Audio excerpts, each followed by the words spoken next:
ചിലവന്മാർ വന്ന് പറയും അവരൊക്കെ പെൺകുട്ടികളല്ലേ, അവർക്ക് അതുവരെയൊക്കെ യാത്ര ചെയ്യാൻ ബുദ്ധിമുട്ട് കാണും, തിരിച്ചു വരുമ്പോൾ രാത്രിയാവുമെന്നൊക്കെ. ജോലി കിട്ടിക്കഴിഞ്ഞാൽ ഡെയിലി പോകാൻ പറ്റുമോ? അതുപോലെ നമ്മളെ സീറ്റിൻ്റെ കാര്യം നമ്മൾ വിചാരിച്ചക്കാട്ടി മോശമായിട്ട് വരികയാണ്. അപ്പോൾ ഇന്ന് ഒരു PSC എക്സാം ഉണ്ട്. അപ്പോൾ അത് വിചാരിച്ച് ഞാനൊരു വ്ളോഗായിട്ട് എടുക്കാമെന്ന്. പക്ഷേ എനിക്ക് ഇപ്പോഴേ പോകേണ്ട ആവശ്യമൊന്നുമില്ല, 1:30ക്കാണ് എക്സാം. പക്ഷേ കറക്റ്റ് സമയത്ത് ഇറങ്ങിക്കഴിഞ്ഞാൽ വീട്ടുകാർ പറയും ഞാൻ ഭയങ്കര സ്പീഡാണ്, അതാണ് ഇതാണെന്നൊക്കെ പറഞ്ഞ് തെറി വിളിക്കും. അങ്ങനെ എന്നെ നേരത്തെ ഇപ്പോഴേ കുതിത്തള്ളി വിട്ടതാണ്. ഇപ്പോഴേ പോയാലും ഞാൻ അവിടെ എനിക്ക് തോന്നുന്നു 1 മണിക്കൂർ 1.5 മണിക്കൂർ മുമ്പ് എത്തും. അപ്പോൾ ആ ഒരു സമയത്ത് എന്ത് ചെയ്യുമെന്നൊരു ചോദ്യം വന്നുകൊണ്ടാണ് ഞാൻ വെച്ചൊരു വ്ളോഗായിട്ട് പോകുന്ന കാര്യങ്ങളൊക്കെ എടുക്കാമെന്ന്. അപ്പോൾ എനിക്കിവിടുന്ന് 40 കിലോമീറ്റർ ഉണ്ട്. ഇന്നിപ്പോൾ ശനിയാഴ്ചയാണ്. ഈ ഒരു സമയത്ത് പോയി കഴിഞ്ഞാൽ വലിയ ബ്ലോക്കൊന്നും കാണില്ല. ഇപ്പോഴേ പോകേണ്ട ആവശ്യവുമില്ല, വലിയ രീതിക്ക് മഴയേ ഇല്ല. ഞാൻ എന്തായാലും വണ്ടിയൊക്കെ ലൂബ് ചെയ്ത് സെറ്റ് ചെയ്ത് ഇറങ്ങിയിട്ടുണ്ട്. വണ്ടി കഴുകിയിട്ടൊന്നുമില്ല, കാരണം ഇന്നിപ്പോൾ പോകാൻ നേരത്ത് എന്തായാലും നല്ല രീതിക്ക് അഴുക്കാവും. ഇപ്പോൾ അങ്ങോട്ട് പോകുന്ന നേരത്തെ ഇറങ്ങിയാൽ പിന്നെയും കുഴപ്പമില്ല. ഞാൻ ഇനി തിരിച്ച് വന്നാലും ഇപ്പോഴൊന്നും വീട്ടിൽ കയറത്തില്ല. 3:30 എക്സാം കഴിഞ്ഞ് ഞാൻ ഒരു 5 മണിക്ക് വീടെത്തിയാലും ഇവർ പറയും ഞാൻ സ്പീഡാണെന്ന്. അതുകൊണ്ട് അവിടെ ഇവിടെ അലഞ്ഞിരിഞ്ഞ് കുറച്ചൊന്ന് ലേറ്റായിട്ടായിരിക്കും ഞാൻ ചെന്ന് വീട്ടിലും കയറുന്നത്. ഒരു 7 മണിക്ക് കയറി കഴിഞ്ഞാൽ ഞാൻ പരീക്ഷ ജയിച്ച സന്തോഷമാണ് ഇവർക്കൊക്കെ. അപ്പോൾ എന്തായാലും ഇപ്പോൾ എനിക്കിനി ട്രിവാൻഡ്രത്ത് മണക്കാട് വെച്ചാണ് എക്സാം. ബ്ലോക്കൊന്നും ഇല്ലെന്ന് വിചാരിക്കുന്നു. ഫ്രൈഡ് റോഡിൽ കയറി കഴിഞ്ഞാൽ അത്യാവശ്യം ഞാൻ വലിയ റാഫ് ഡ്രൈവ് ഒന്നും പ്രൊമോട്ട് ചെയ്യുന്നതൊന്നുമില്ല. പക്ഷേ ഫ്രൈഡ് റോഡിലേക്ക് കയറി മെയിൻ റോഡിൽ കയറി 60 പിടിച്ച് പോയി കഴിഞ്ഞാൽ ബാക്കിൽ നിന്ന് വണ്ടി എടുത്തുകൊണ്ട് അതുകൊണ്ട് അത്യാവശ്യം ഒരു 70-80 സ്പീഡ് കീപ്പ് ചെയ്തായിരിക്കും നമ്മൾ പോകുന്നത്. സ്പീഡ് ലിമിറ്റൊക്കെ നോക്കി വണ്ടി ഓടിക്കാൻ നിന്ന് കഴിഞ്ഞാൽ തിരിച്ചെത്തേണ്ട കാര്യം വളരെ പാടായിരിക്കും. അപ്പോൾ എനിക്ക് എന്തായാലും ഒരു 200-250 രൂപയ്ക്ക് പെട്രോൾ അടിക്കണം. പിന്നെ PSC എക്സാമിനൊരു പ്രത്യേകത ഉണ്ട്. ഞാൻ ഇപ്പോൾ ഇറങ്ങിയ സമയത്ത് കുറച്ച് ഇവിടേക്ക് അടുത്തുള്ള പെമ്പിളറൊക്കെ എണീച്ച് പല്ലൊക്കെ തേച്ചവരൊക്കെ ഉണ്ട്. കാരണം അവർക്ക് PSC എക്സാമൊക്കെ എപ്പോഴും അടുത്ത സ്കൂൾ കൂടി പോയി ഒരു 10-12 കിലോമീറ്ററിനകത്തായിരിക്കും. പിന്നെ അതിൻ്റെയൊക്കെ ആവശ്യമുണ്ടോയെന്ന് ചോദിച്ചു കഴിഞ്ഞാൽ അങ്ങനെ ചോദിച്ചു കഴിഞ്ഞാൽ ഇപ്പോൾ ചിലവന്മാർ വന്ന് പറയും അവരൊക്കെ പെൺകുട്ടികളല്ലേ, അവർക്ക് അതുവരെയൊക്കെ യാത്ര ചെയ്യാൻ ബുദ്ധിമുട്ട് കാണും, തിരിച്ചു വരുമ്പോൾ രാത്രിയാവുമെന്നൊക്കെ. അങ്ങനെയൊക്കെ പറയുകയാണെങ്കിൽ ഒറ്റ കാര്യം ചോദിക്കാം, ജോലി കിട്ടിക്കഴിഞ്ഞാൽ ഡെയിലി പോകാൻ പറ്റുമോ? പറ്റും. അപ്പോൾ ജോലി കിട്ടിക്കഴിഞ്ഞാൽ ഡെയിലി പോകാൻ പറ്റുമോ എന്നുള്ള ആൾക്കാർക്ക് പരീക്ഷ എഴുതാൻ വേണ്ടി ഒരു ദിവസം കുറച്ച് ദൂരം പോകാൻ പറ്റില്ലെന്ന് പറയുന്ന കുറച്ച് ബുദ്ധിമുട്ടുള്ള കാര്യം തന്നെയാണ്. ഇപ്പോൾ അത് എനിക്കെന്തായാലും ഒരു 10-40-50 കിലോമീറ്റർ 60 കിലോമീറ്റർ ഉള്ള സ്ഥലത്തൊക്കെയാണ് എക്സാം മിക്കുള്ളതും വരുന്നത്. അപ്പോൾ ഞാൻ പോകുന്നതിന് കുറ്റമൊന്നും പറയുന്നില്ല. പക്ഷെ അങ്ങനെ പോകുന്നുണ്ടെങ്കിൽ എല്ലാവർക്കും അതേപോലെ പോകണം. അല്ലാതെ കുറച്ച് പേർക്ക് അടുത്ത്, കുറച്ച് പേർക്ക് ദൂരം, കുറച്ച് പേർക്കല്ല, ചിലപ്പോൾ റാൻഡായിട്ടൊക്കെ വരും. ഈ ഗൾഫിൻ്റെയൊക്കെ എക്സാമുകൾ ശ്രദ്ധിച്ചാൽ മതി, എല്ലാം അടുത്തുള്ള സ്കൂളുകളിലായിരിക്കും. ഇപ്പം നമ്മളിപ്പോൾ എഴുതുന്ന നമ്മളൊക്കെ ഇത് മണ്ടന്മാരാണോ? അത് നമ്മൾ കേരളത്തിൽ ഇന്ത്യയിലൊന്നല്ലേ ജനിക്കുന്നത്. ആവശ്യമില്ലാത്ത ആനുകൂല്യങ്ങളൊന്നും കൊടുക്കേണ്ട ആവശ്യമൊന്നും ഈ ഒരു PSCക്കും ഒരിതിനുമില്ല. അപ്പോൾ നമ്മൾ ഇത്ര ദൂരെ പോകണമെങ്കിൽ രാവിലെ ഇറങ്ങണം. പിന്നെ അടുത്തുള്ള എക്സാം സെൻറ്ററിൽ ആരും ഇല്ലെങ്കിൽ ഒറ്റയ്ക്ക് പെട്രോൾ അടിച്ച് പോകണം. എനിക്കിന്ന് എന്തായാലും ഒരു 250-300 രൂപയുടെ പെട്രോൾ അടിക്കണമെന്നാണ് തോന്നുന്നത്. അതിനെന്തായാലും 250 രൂപ പെട്രോൾ ഞാൻ ഇപ്പോൾ അടിക്കുന്നുള്ളൂ. ബാക്കി കുറച്ച് ഇതിലുണ്ട്. എന്തായാലും പോയിട്ട് വരാൻ പറ്റും. പിന്നെ മൈലേജ് ഒന്നും ഞാൻ അങ്ങനെ നോക്കുന്നതൊന്നുമില്ല. മെയിൻ റോഡിലേക്ക് ഇറങ്ങി കഴിഞ്ഞാൽ അത്യാവശ്യം മൈലേജ് കിട്ടണം. എനിക്കൊരു ആവറേജ് 35 ഒക്കെ കിട്ടും. ഇന്നിപ്പോൾ അത്യാവശ്യം ലോങ് പോകുന്നുണ്ടൊരു 40-45. നല്ല രീതിക്ക് പതുക്കെയൊക്കെ ഓടിച്ചു കഴിഞ്ഞാൽ ബ്ലോക്കൊന്നുമില്ലൊക്കെ ഓടിച്ചു കഴിഞ്ഞാൽ ചിലപ്പോൾ എനിക്ക് 50 കിട്ടും. ഞാൻ മെയിൻ റോഡിലേക്ക് ഇറങ്ങി ഒരു 60 പിടിച്ച് ഓടിച്ചപ്പോൾ എനിക്കൊരു 53 കിട്ടിയിട്ടുണ്ട്. ചിലപ്പോൾ പറയുമ്പോൾ ചില വിശ്വസിക്കില്ല. ഞാൻ എന്തായാലും മൈലേജ് ടെസ്റ്റ് ചെയ്ത വീഡിയോ എവിടെയെങ്കിലൊക്കെ കൊടുത്തേക്കാം, ഡിസ്ക്രിപ്ഷനിലോ സ്ക്രീനിലോ. നമുക്ക് ആദ്യം പെട്രോൾ അടിച്ചിട്ട് ഇനി സംസാരിക്കാം. 250.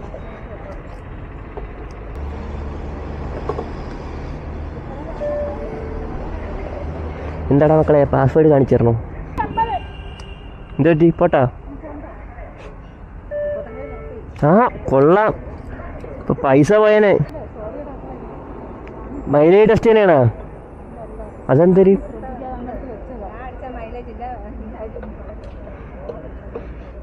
ഓക്കെ, കുഴപ്പമില്ല, തൽക്കാലത്തേക്ക് ക്ഷമിച്ചിരിക്കുന്നു. പോട്ടാ? അല്ല, വീഡിയോയിൽ വന്നിട്ടുണ്ട്, കുഴപ്പമില്ല. പോട്ടാ? ഗൈസ്, എൻ്റെ 15 രൂപ ഇപ്പോൾ പോയേനെ. പക്ഷേ ചേച്ചി സത്യസന്ധമായിട്ട് ജോലി ചെയ്യുന്നുണ്ട്. എൻ്റെ 15 രൂപയുടെ എന്നോട് എനിക്ക് തിരിച്ച് കിട്ടി. കാറ് ആക്സിഡൻ്റ് ആയിട്ടുണ്ട്, പാവം ചേട്ടൻ. പക്ഷേ 250 രൂപയ്ക്ക് ഞാൻ അടിച്ചപ്പോൾ ഇപ്പോൾ ഇത്രയും എണ്ണ കയറിയിട്ടുണ്ട്. പക്ഷേ ഇത് പെട്ടെന്ന് തിരിച്ചിറങ്ങും, കയറി അതേ സ്പീഡിൽ തന്നെ. ഏതൊക്കെ കുറച്ച് മോശമായിട്ട് ഞാൻ വണ്ടി അങ്ങനെ എടുക്കാറില്ല. ഇൻ കേസ് മഴ പെയ്യണമെങ്കിൽ ഞാൻ നല്ല രീതിക്ക് പതുക്കെ ഇറങ്ങി പോകുന്നത്. ഈ നൂല് കാണുന്ന വരയ്ക്കൊന്നും വണ്ടി ഓടിച്ചില്ലെങ്കിലും ഈ ഒരു ടയർ വെയർ ഇൻഡിക്കേറ്ററിൻ്റെ ഒക്കെ അടുത്തൊക്കെ എത്തിക്കഴിഞ്ഞാൽ നമ്മൾ കുറച്ച് കെയർഫുള്ളായിട്ടാണ് ഓടേണ്ടത്. നമ്മളെവിടെ എത്തി? PSC എക്സാമും ആവശ്യമില്ലാത്ത റിസർവേഷനും അതുപോലെ തന്നെ ഈ ഒരു കാസ്റ്റ് കാസ്റ്റ് ബേസിലൊക്കെ റിസർവേഷൻ കൊടുക്കേണ്ട ആവശ്യമൊന്നും സത്യം പറഞ്ഞാൽ ഇല്ല. പിന്നെ ചില പ്രമുഖന്മാരൊക്കെ ഇപ്പോൾ ഇൻ്റർവ്യൂലൊക്കെ തള്ളുന്നുണ്ട് പട്ടികജാതി പട്ടികവർഗ്ഗക്കാർക്കൊന്നും DNA പഠിക്കേണ്ട കഴിവില്ലെന്ന്. ഇതിൻ്റെക്കാട്ടി വലിയൊരു ബ്ലണ്ടർ എൻ്റെ ലൈഫ് ടൈമിൽ കേട്ടിട്ടില്ല. ഇപ്പോൾ ഇവനൊക്കെ പറയുന്ന ഡിസ്ക്രിമിനേഷൻ തന്നെയാണ് ഇവന്മാരും മെയിനായിട്ട് വിൽക്കുന്നതും. സത്യം പറഞ്ഞാൽ ഈ ഒരു കാര്യത്തിനെ പറ്റി എനിക്ക് ഒരിക്കലും യോജിക്കാൻ പറ്റില്ല. ഈ കാസ്റ്റും റിലീജിയനും പഠിത്തവും സ്കില്ലും തമ്മിലൊന്നും ഒരു ബന്ധവും ഇല്ല. എല്ലാ റിലീജിയനുള്ളവർക്കും നല്ല രീതിക്ക് സ്കില്ലുള്ളവരുണ്ട്, അതേപോലെ എല്ലാ റിലീജിയനിലും കാസ്റ്റിലുള്ളവർക്ക് ഒട്ടും സ്കില്ലില്ലാത്തവരുണ്ട്.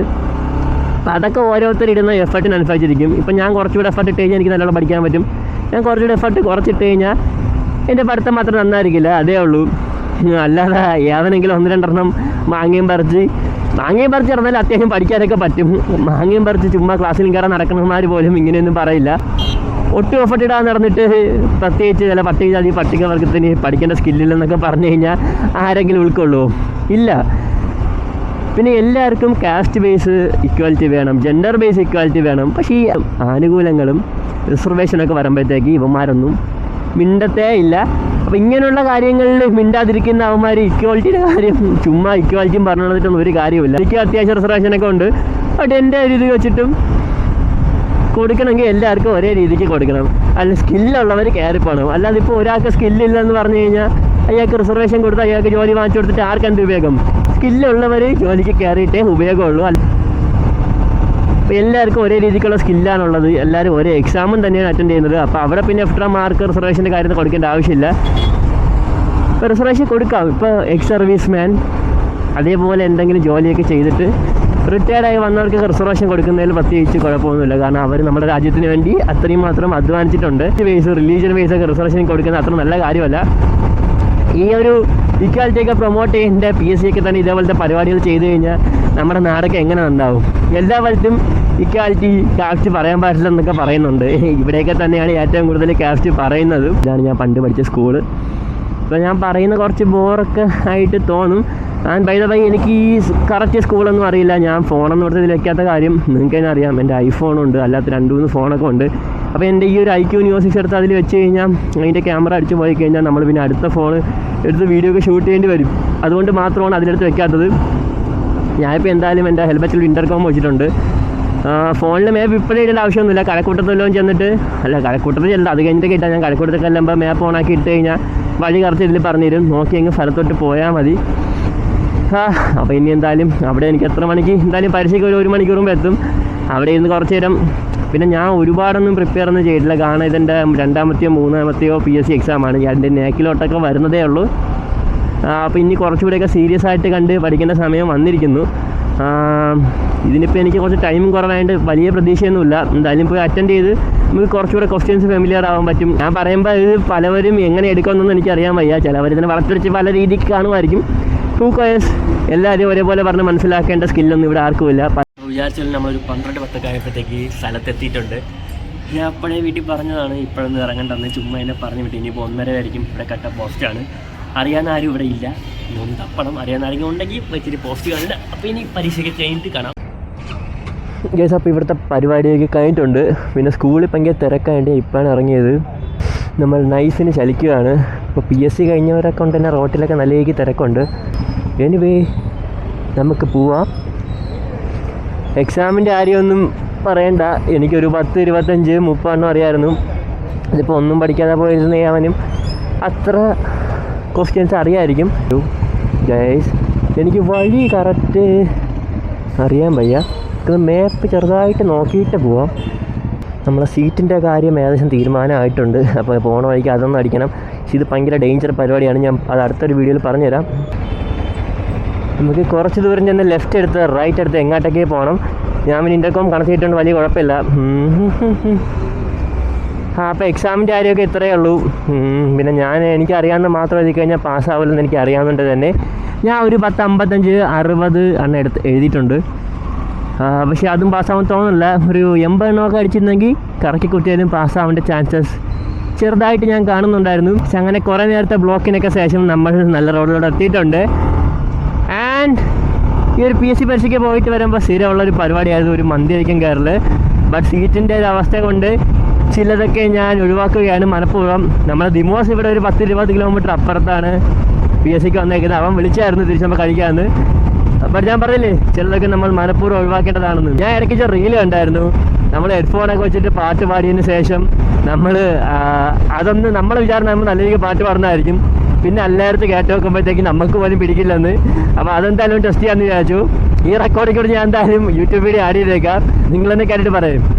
ഓക്സിജൻ കണ്ടാലേ ഇന്നൊരു പരിധിയിലേ മൂച്ചിക്കാട്ടിൽ. ഞാൻ പാട്ട് പാടുന്നത് കൊണ്ട് ചിലപ്പോൾ ഒരു ഓക്കോർഡായിട്ട് തോന്നും.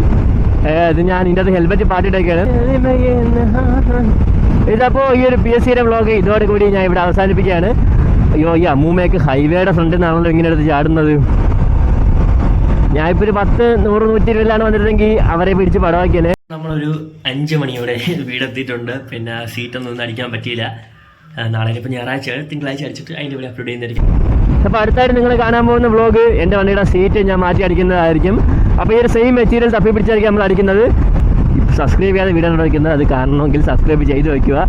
സബ്സ്ക്രൈബ് മുന്നേ ചെയ്തിട്ടുള്ളവരാണെങ്കിൽ നാളത്തെ വീഡിയോസിനായിട്ട് വെയിറ്റ് ചെയ്യുക. ഇത് ഇന്നും മിക്കറിഞ്ഞ് എഡിറ്റ് ചെയ്ത് അപ്ലോഡ് ചെയ്യുന്നതായിരിക്കും.